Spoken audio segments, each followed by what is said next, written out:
Oke Sobat Terus, di video kali ini kita akan membahas kolom RGB di kanan tengah. Jadi nomor 2 dari kanan. Kembali kita masuk menggunakan Excel. Nah, di sini ada indikator dan benefit. Jadi sebetulnya ini akan berkaitan dengan yang kanan banget ini. Yang pertama misalkan indikatornya akan membantu ketika teman-teman goals-nya mungkin tidak terlalu spesifik seperti ini. Misalkan goal saya ingin menjadi seorang pemimpin yang baik. Misalkan seperti itu. Nah, disinilah indikator akan membantu. Kita tinggal bertanya, apa indikator saya sudah menjadi seorang pemimpin yang baik? Nah, itu dia. Oke, kita masuk dulu ke coffee shop. Jadi indikator sudah berhasil mencapai coffee shop ini sangat mudah ya, karena ini spesifik banget. Indikatornya adalah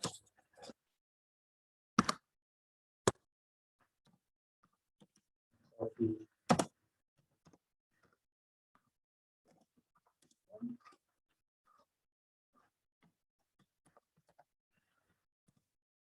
Nah, ini indikatornya ya coffee shop-nya berdiri. Kalau udah ada coffee shop-nya berarti goal-nya udah tercapai.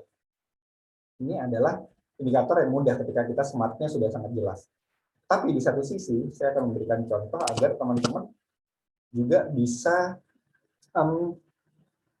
ketika goals itu mungkin pada belum spesifik, itu bisa dibantu di sini. Misalkan ingin menjadi pemimpin yang baik.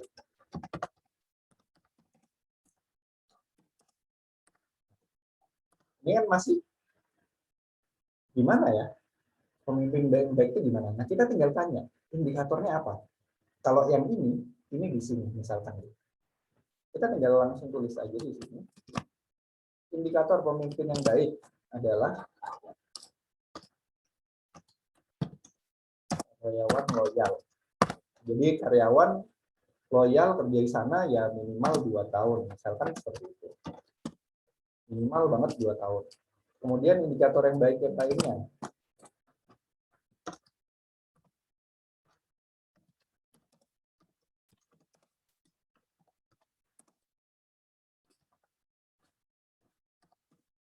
Karyawan mengikuti semua instruksi.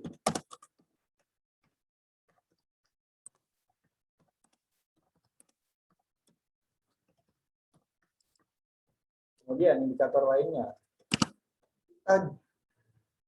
Kita pecah indikator itu sebanyak mungkin.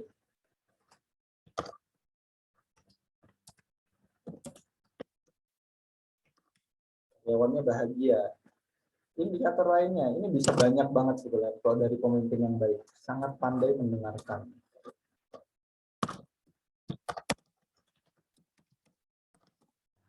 Di sini, jadi kita tahu kapan kita menjadi seorang pemimpin yang baik. Misalkan dia sudah membuka coffee shop, nah setelah coffee shop kan harus ada goal berikutnya. Nah, misalkan ini, saya ingin menjadi pemimpin yang baik gitu bagi tim. Nah, di sini ini adalah indikator-indikatornya gitu kan.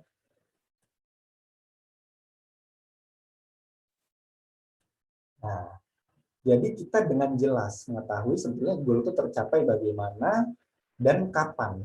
Ketika ini terpenuhi berarti goalnya sudah tercapai. Bagaimana kita mencapai goal ini? Ya udah, ini harus karyawannya harus bisa mengikuti semua instruksi. Bagaimana caranya? Ya kita belajar untuk mendengarkan, kita membahagiakan karyawan. Kemudian yang berikutnya adalah di kolom kanan tengah ini adalah benefit. Karena apa? Karena sebetulnya kita nggak ingin goals-nya. Kita ingin benefit dari goals-nya. Orang nggak ingin uang banyak. Oke? Yang orang pingin adalah benefit dari memiliki uang banyak. Orang tuh nggak pingin punya uang miliaran rupiah. Buat apa sih kalau mau dikasih uang doang gitu tapi nggak bahagia?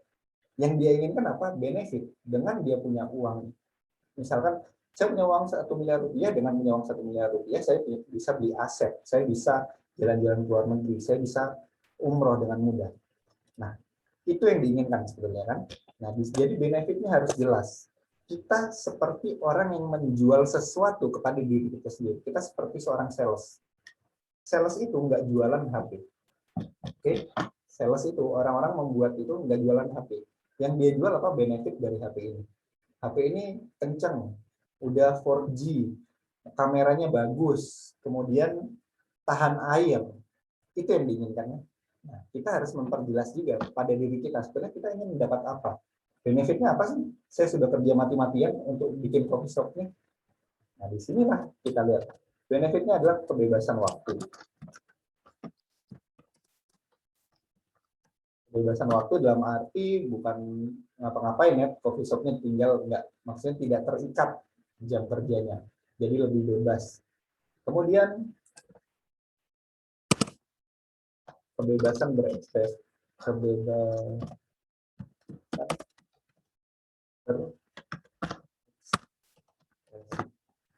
nah, karena usaha kita ya kita sendiri yang mau ngapain juga itu urusan kita sama pasar kan gitu. Kemudian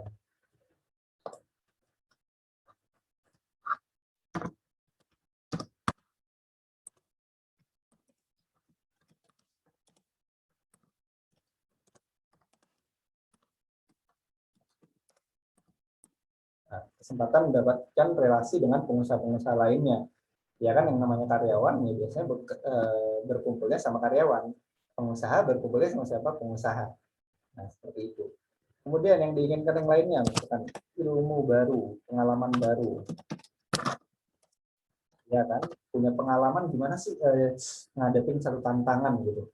Gimana mikirin uang masuk, customer puas, karyawan loyal. Ini adalah satu pengalaman baru. Ini bagi orang-orang yang suka tantangan. Seperti itu. Benefit lain, ini semakin jelas benefitnya, kita akan semakin semangat. Semakin detail gitu benefitnya, kita akan semakin greget untuk mengejar goals-nya itu. Pengalaman yang dari coffee shop, misalkan punya properti, punya aset. Nah, ini adalah benefit yang diinginkan sebetulnya. Jadi yang diinginkan sebenarnya bukan coffee shop-nya, tapi benefit dari punya coffee shop. Nah, ini diperjelas sedetail mungkin. Sama kalau pemimpin yang baik, yang loyal, kenapa? Benefitnya apa pemimpin yang baik, yang loyal? Yang karyawannya loyal. Kita akan melihat bahwa banyak banget benefitnya. Orang jadi bertahan lama di perusahaan kita. Kita jadi lebih bahagia dalam kerja. Jadi kita nggak was-wasnya orang bakal melakukan sesuatu atau enggak. Kita jadi lebih bisa mengembangkan bisnis kita dengan cepat. Nah, itu benefit-benefit yang diinginkan dari menjadi seorang pemimpin yang baik. Nah, dua ini tolong dibikin sejelas mungkin. Agar apa? Agar teman-teman nanti ada gregetnya ngejar satu goal itu. Jadi bukan cuma berhenti sampai smart, tapi nggak jelas alasan untuk mencapai goal itu apa. Nah, disinilah alasannya semakin diperinci. Oke, pada video berikutnya kita akan membahas satu kolom kosong yang namanya gap. Tapi ini adalah satu pembahasan yang sangat menarik di RGP. Jadi teman-teman bisa langsung nonton video berikutnya agar teman-teman bisa langsung bikin RGP-nya.